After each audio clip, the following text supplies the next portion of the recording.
अगर आप अपने स्वप्न में किसी भी व्यक्ति के साथ संसर्ग होता देखते हैं, आपके साथ कोई रिश्ता बना रहा है, कोई संबंध बना रहा है, अब ये तुम्हारे किसी अपने के रूप में हो सकता है। ये एक तरीके का पिशाच है, ये एक तरीके की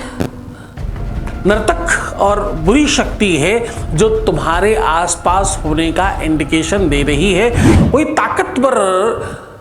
भक्त की आवश्यकता है जो इन शक्तियों को अपने वश में कर सके। देखो, स्वप्न सहजता अवस्था नहीं है, स्वप्न एक इंडिकेशन है। कभी कभी तो हो सकता है महीने में एक आध बार तुमने कुछ सोचा और वो चीज तुमने देख ली, पर अगर कोई चीज बार बार हो रही है, हर बार हो रही है, तो ये एक तरीके का इंडिकेशन है। जैसे बुखार आना बीमारी नहीं है, एक इंडिकेशन है। क्यों? क्योंकि बुखार तो मलेरिया का हो सकता है, डेंगू का हो सकता है, मेनिंजाइटिस का हो सकता है, तुम्हारा कोरोना का बुखार हो सकता है। बुखार हजारों तरीके के हैं। बुखार का लक्षण आपको ये नहीं बताता कि बीमारी क्या है, उसकी जांच करनी पड़ती है। ऐसे ही स्वप्न एक इंडिकेशन है, वो कुछ कहने की बात कर रहा है। स्वप्न में अगर आप भयभीत हो रहे हैं, स्वप्न में अगर आप डर रहे हैं, स्वप्न में अगर आप बुरी शक्तियों को देख रहे हैं, स्वप्न में अगर आपको भूत प्रेत पिशाच डाकनी शाकनी ब्रह्म राक्षस बैताल दिख रहा है, स्वप्न में अगर कुछ गंदी शक्तियां आपको परेशान कर रही हैं, तो ये इंडिकेशन है। ये इंडिकेशन है तुम्हारे घर में पितृदोष होने का, ये इंडिकेशन है तुम्हारे आसपास बुरी चीजों का होने का, ये इंडिकेशन है कि तुम्हें घर के खाने में स्वाद नहीं आ रहा होगा, ये इंडिकेशन है कि तुम प्रयास तो बहुत कर रहे हो पर तुम सफल नहीं हो रहे हो, ये इंडिकेशन है कि तुम इंसान बहुत अच्छे हो पर तुम्हें अभी तक प्लेटफॉर्म नहीं मिला, ये इंडिकेशन है कि तुम्हारे पूर्वज तुम्हें देना बहुत कुछ चाहते हैं पर वो दे नहीं पा रहे हैं, ये इंडिकेशन है कि तुम्हारे जीवन में गुरु की आवश्यकता है, ये इंडिकेशन है कि तुम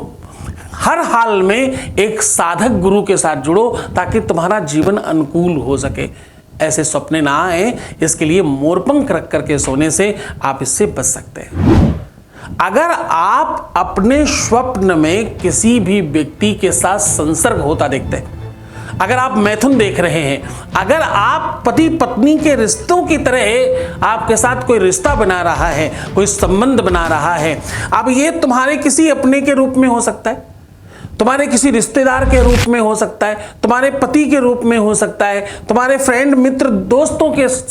रूप में हो सकता है, कभी कभी तो तुम्हारे भाई और तुम्हारे पिता चाचा नाना पापा फूफा बुआ या किसी भी व्यक्ति के रिश्ते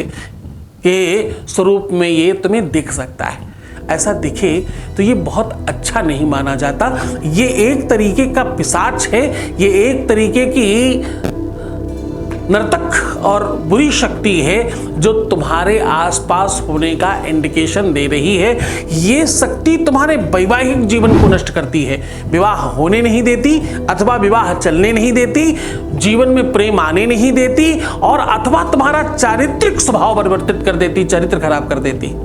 ये शक्ति कह रही है कि मैं तुम्हें चारित्रिक रूप में तुम्हारी काम वासनाओं को इतनी प्रवीण कर देंगे वो कि आप उसमें पढ़कर कभी भी कुछ गलत कर सकते हो। अगेन एक बात, ऐसी बुरी शक्ति से बचने के लिए कोई शिव साधक, कोई अवधूत संत, कोई ताकतवर भक्त की आवश्यकता है जो इन शक्तियों को अपने वश में कर सके। यद्यपि अगर आप मोर पंख रख करके सोएं, अगर आप काला हकीक अपने गले में पहने अथवा लाजवर्त अपने गले में पहन लें तो आप इस सब चीज़ों से मुक्त हो सकते हैं। और सबसे अच्छा तरीका है कि आप थोड़ी सी मेथी भिगोकर भगवान शिव के ऊपर स्पर्श करा करके एक हफ्ते के लिए पहन लीजिए, रविवार या मंगलवार को, हफ्ते भर बाद छोड़ दीजिए, खोल दीजिए, निकाल दीजिए। परमात्मा ने चाहा तो ये शक्ति उसके साथ बाहर हो जाएगी। अगर स्वप्न में आप सर्प देखते हो, विषधर विषदंत देखते हो, अगर वो आपको काट रहा है, आपको दौड़ा रहा है, आपको परेशान कर रहा है, आपको भगा रहा है, और अगर उसी के साथ साथ आप गंदगी देखते हो, मलिनता देखते हो, कोई बहुत बहुत गंदी चीज तुम्हारे आसपास में पड़ी है, या तुम किसी गंदी जगह में अंदर घुस गए हो, या तुम हाथ से गंदगी साफ कर रहे हो, या तुम जमीन से आसमान की तरफ उड़ रहे हो, या ऊपर से नीचे गिर रहे हो, ये सारी की सारी